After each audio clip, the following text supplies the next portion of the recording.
Hello everyone, welcome back to the channel. My name is Sharon and I'm an artist from BC, Canada. Today I'll be talking about how to package prints.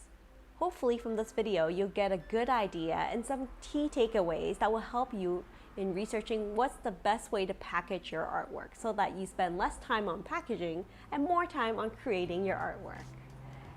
I want to first start by commending you on spending the time to find out what's the best way to package your artwork. After all, there's actually a lot at stake. Besides protecting your artwork, good packaging will also be helpful for your branding, your budgeting, and also your marketing. In terms of branding, you want to think about what kind of message are you trying to convey to your patrons who are buying your artwork. Is there a product identity? Are you cute and adorable, sleek and professional, or you want to convey to them that you're environmentally friendly? The second thing you want to think about is your budgeting. How much are you going to spend on packaging? How much stock are you going to have on hand so that you can be ready to package at any time? Last but not least, marketing. This is now a good time to think about that good packaging should also provide information to promote your artwork and hopefully bring in more business into your artwork in the future. So those are some food for thought. Now I'm going to dive right into how I package a typical print for my patrons. As a side note, this video is not sponsored in any way. I'm only here to provide information and resources for packaging ideas that work for me. So hopefully you can try some things out that work for you. Just take what you need and then create your own style. Here we go. Now I'm about to package a print for one of my patrons. Here's my basic material, including my rigid envelope, my chipboard, my thank you cards or thank you notes, my business card, as well as my clear cellophane bags. Let's get started. Before I start, I check my print to see if there's any defects or imperfections, and then I autograph the back to authenticate it. Some people like to put a stamp or have their own style, it's up to you. Next, I pair it together with a chipboard of the right size. Chipboards are really good to prevent any bending. This one is a little bit thinner, but there's different thicknesses that you can pick up.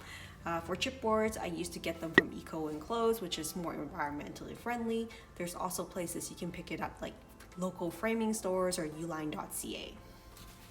So this chipboard fits exactly. Next, I have my clear cellophane bags that I'll be putting it in. For clear cellophane bags, you can pick them up at places like uline.ca, you can pick them up on Amazon, your local art store, or clearbags.ca. My suggestion is to find something that fits snugly so that there isn't a lot of loose ends, so it looks a little bit more professional, but not so tight that it's really hard to take the print out. So here's how it looks like. Looks pretty professional to me. Next, I'll put in a copy of my business card into the print. My business cards, I picked them up from Vistaprint, which has a lot of promotions every single week, so I find it really helpful, and there's a lot of good templates for artists if you don't want to design it from scratch. So besides that, I also go to my local print shops, which is another option to get your business cards done.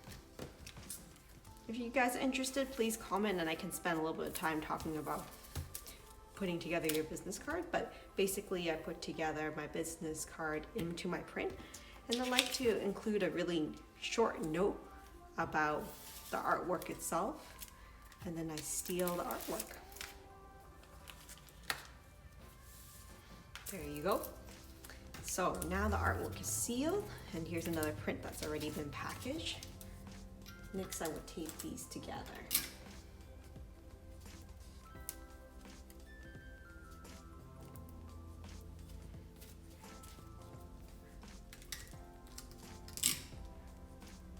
After I tape it together, I start thinking about what else am I going to include on it.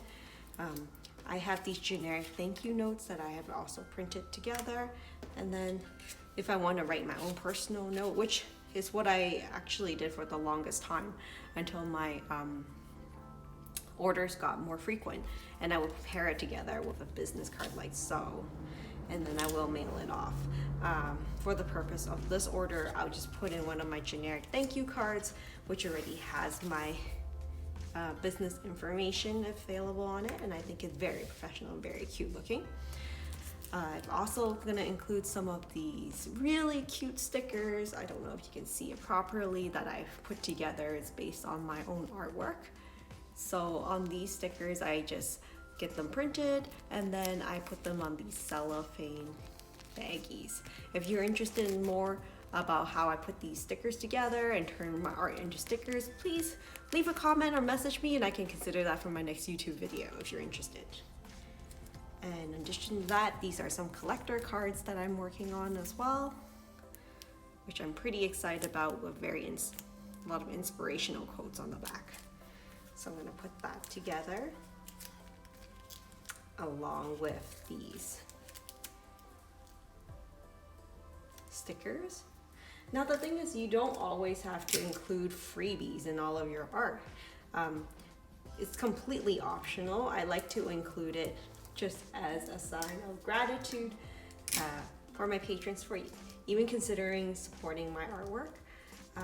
But of course, I think a lot of these are bonuses people didn't expect in the beginning, so I don't feel pressured that you have to have those as well. So once I tape that together and it's all snug, this is how the package looks like. I put it in a rigid envelope.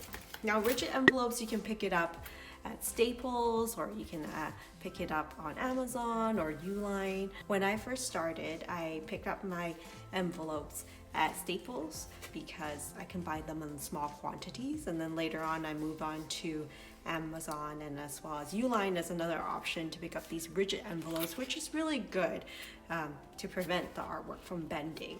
And you can see it's a little bit bendy right now, but once you put in the artwork, which already has some chipboards and such included in it, it actually stiffens up quite a bit. And so far I've had no issues from patrons who got my artwork in terms of damaged artwork from the way I packaged this.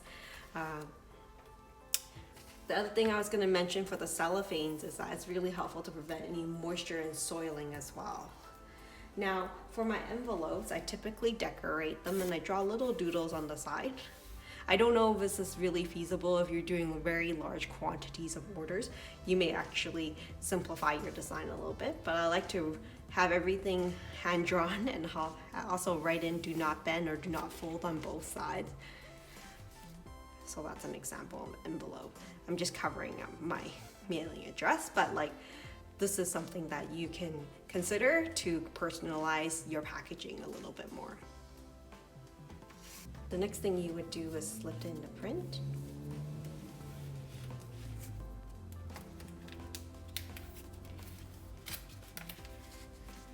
And then you can just rip off these self-adhesive. Okay. And just fold it on. And there you go. I just fill in my address and then this art print is ready to be mailed. So that's it for the video for today. Hopefully you found it helpful watching me package an order for a patron. And some final thoughts I want to suggest is to try different types of packaging before settling down and buying large stocks of it. The other thing is, remember to have fun. If you find this video helpful, please consider subscribing, or sharing with other artists that you think will be helpful.